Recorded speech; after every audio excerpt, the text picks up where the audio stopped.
Good evening. I'm here tonight to speak to you about bugs.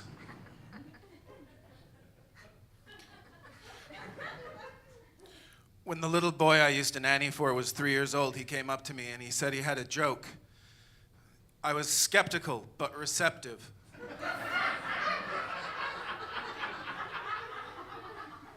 He said, "You know why I don't like bugs?" I said, "Why?" He said, "Because they bug me." Thus ends the cute part of this story. It took me a long time to come up with the idea for this story. When Sarah contacted me about participating and told me the topic, I knew I was in trouble. I've never been a Halloween guy. I don't believe in the supernatural. I like horror movies, but am rarely scared by them. So what did I have to talk about that was scary? I considered my first horror movie my father waking me up at midnight at the age of 6 to watch The Late Show of a film that terrified me for days. Plan 9 from Outer Space.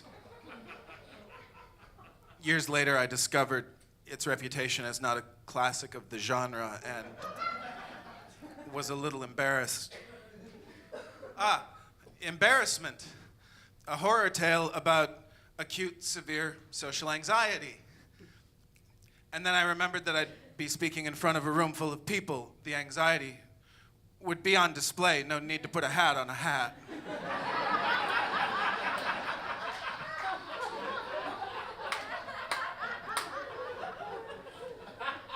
Then, after several days of contemplation, I remembered a moment, just a moment, but the most soul-freezingly horrifying moment of my life.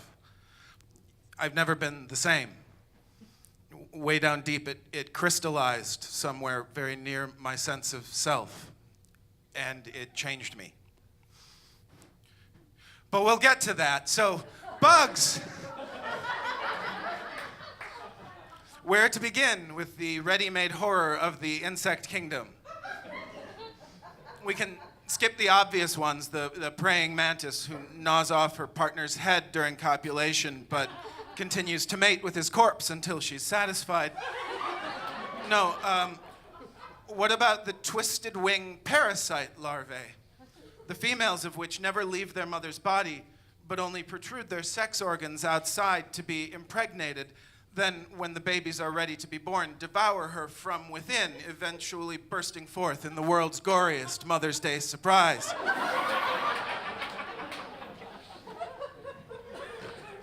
But lest you think the ladies are getting a bad rap, consider the male bedbug and a charming little piece of romance called traumatic insemination, in which the male pierces the female's abdomen with his member and injects his sperm into the wound.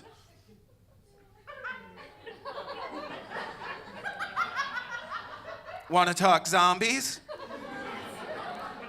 Try the voodoo wasp, which lay their eggs inside a living caterpillar, nearly killing it, leaving it seeming dead until a predator approaches, at which point it thrashes about madly, scaring the shit out of the predator and also me, because that is some serious serpent in the rainbow shit. But that's nature.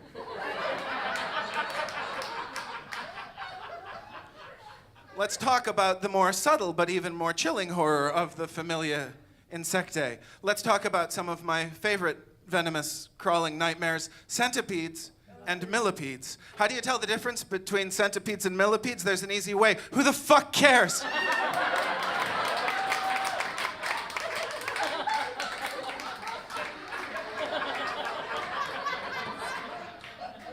Insidious, poisonous creatures. They seem to embody lithe evil and decrepitude. I'm always reminded of a friend of mine who worked in an emergency room and received a man one day, shut-in, morbidly obese, and how, while cleaning him, watched an especially meaty centipede emerge from under a fold of stomach fat, take in its new surroundings, then disappear back into the moist, fleshy darkness from which it had come.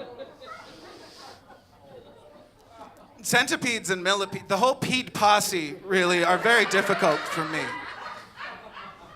We discussed using slides for this story, but I couldn't handle it. Really, the Peds have only one redeeming characteristic. They are not silverfish.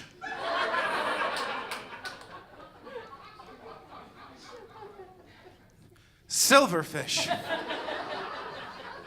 Quite a beautiful name. The dictionary describes them as wingless, flat insects with a metallic sheen and 2 long, slender antennae on the front and 3 long, slender bristles at the rear of a tapered, carrot-shaped body. They are hard-bodied, very fast, and hard to get rid of. As far as I've been able to ascertain, there are no silverfishologists. No Jane Goodalls or Dian Fosseys devoting their lives to living among the silverfish. Hunkered down for years in damp basements, learning their ways, teaching them sign language for 6 thick legs, writing best-selling nonfiction works about their experiences.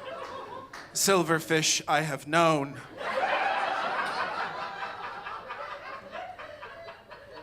They are definitively other.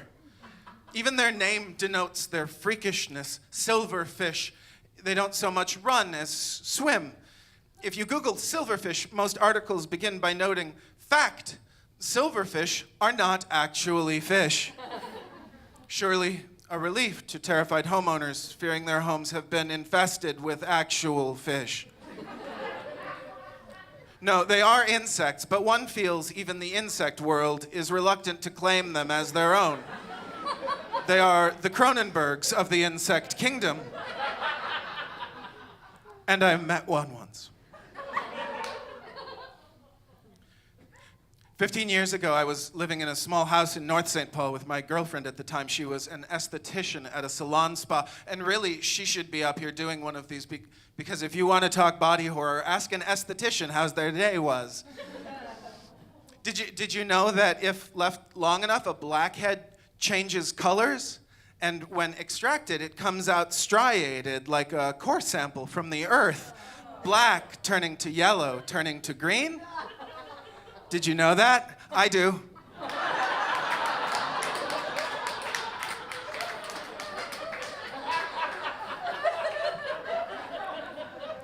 Anyway, we were talking about silverfish.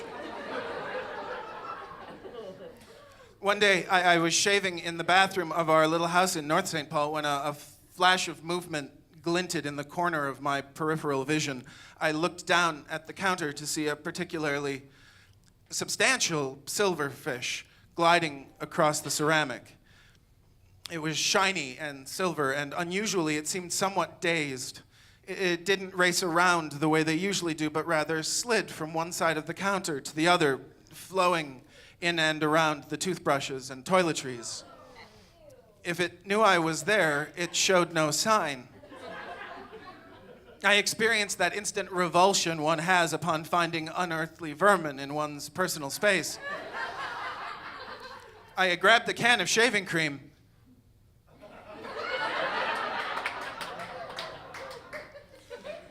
And waited for my moment. It was in no hurry. I felt like we shared a moment. Finally, it scuttled into a clear space, and I smashed it. I finished shaving with a trembling hand.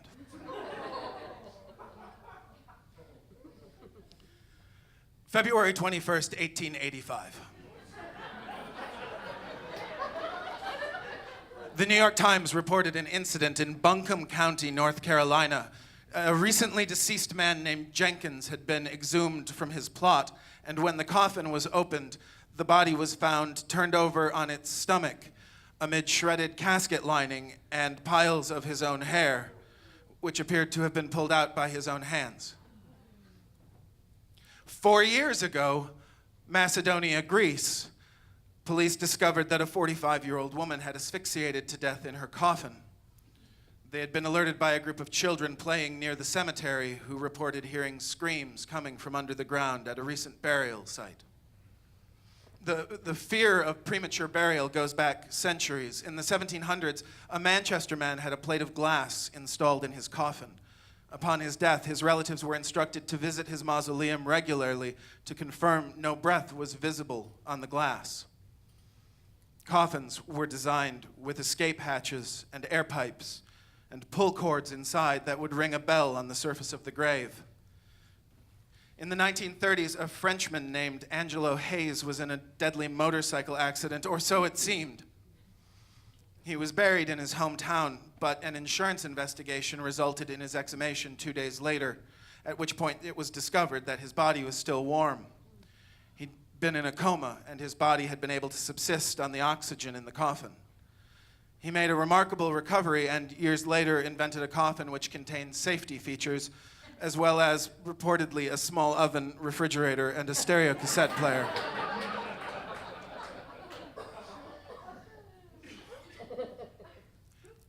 I can't grow a beard.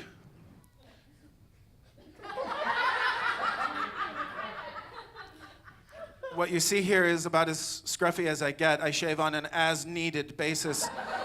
And if I don't particularly need to appear to be an upstanding citizen for a while, not an infrequent situation for a writer, I go weeks without shaving. So it was 2 weeks later that I was standing back in front of that bathroom mirror, ready to clean up.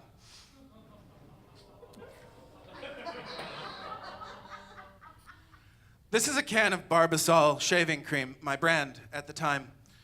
Standard issue, steel, aerosol nozzle. And if you can see, the bottom of the can is just slightly concave. Through math that is very much beyond me, I've been able to calculate the volume of the dome created by setting this can on a flat plane. It is approximately 9 cubic centimeters.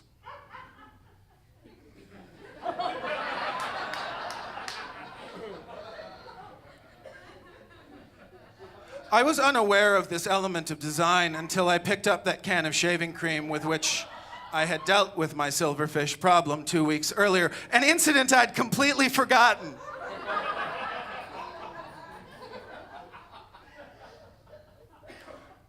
I feel safe in saying it's difficult to imagine how fast it moved when it was suddenly, unexpectedly freed from its prison. The sheer speed, combined with the unnatural movement of the creature, prompted me to spring backward, nearly falling into the tub.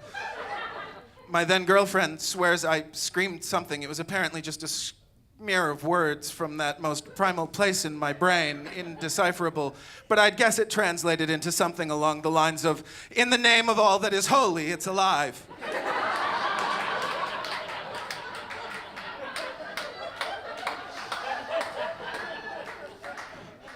And alive it was, though clearly also mad. It shot around the counter in oblique, nonsensical figures, leaving a trail of some kind of sauce in its wake. Before I'd fully recovered, it was gone under the tile of the backsplash.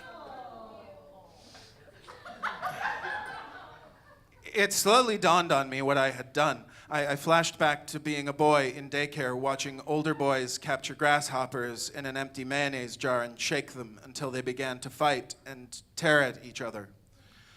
I don't know why they did that or how the boys knew that they would, but I remember the smell after when they opened the jar to tap out the dismembered corpses. And what I had done seemed so much worse. I had, albeit inadvertently, trapped a live thing in a steel coffin the size of a silver dollar for 2 full weeks. 9 cubic centimeters of space. No air. No light. For 2 weeks, 2 human weeks. I don't think anyone even knows how long that is in silverfish time. I have to imagine years. The world is quite literally a bug's world.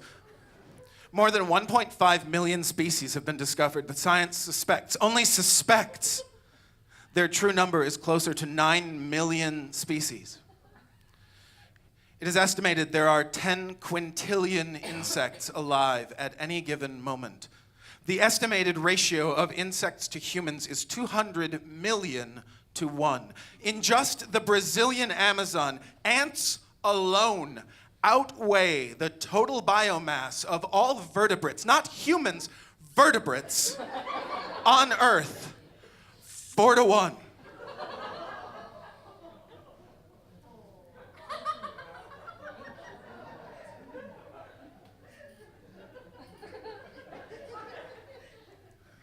I read an article not long ago about the belief that before too long, due to the rapid growth of the human population, the human race will be forced to turn to insects as our primary source of nutrition. And while that is a very, very gross prospect, it is, to my mind, the best case scenario.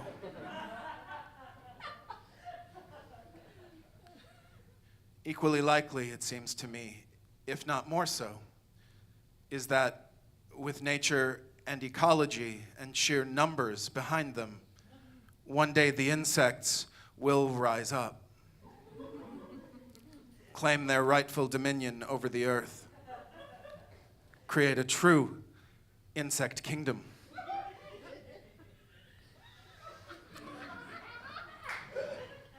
And if that day comes, my friends, I pray if, I pray not when. I fully expect the conquerors to be led by a massive tribe of silverfish,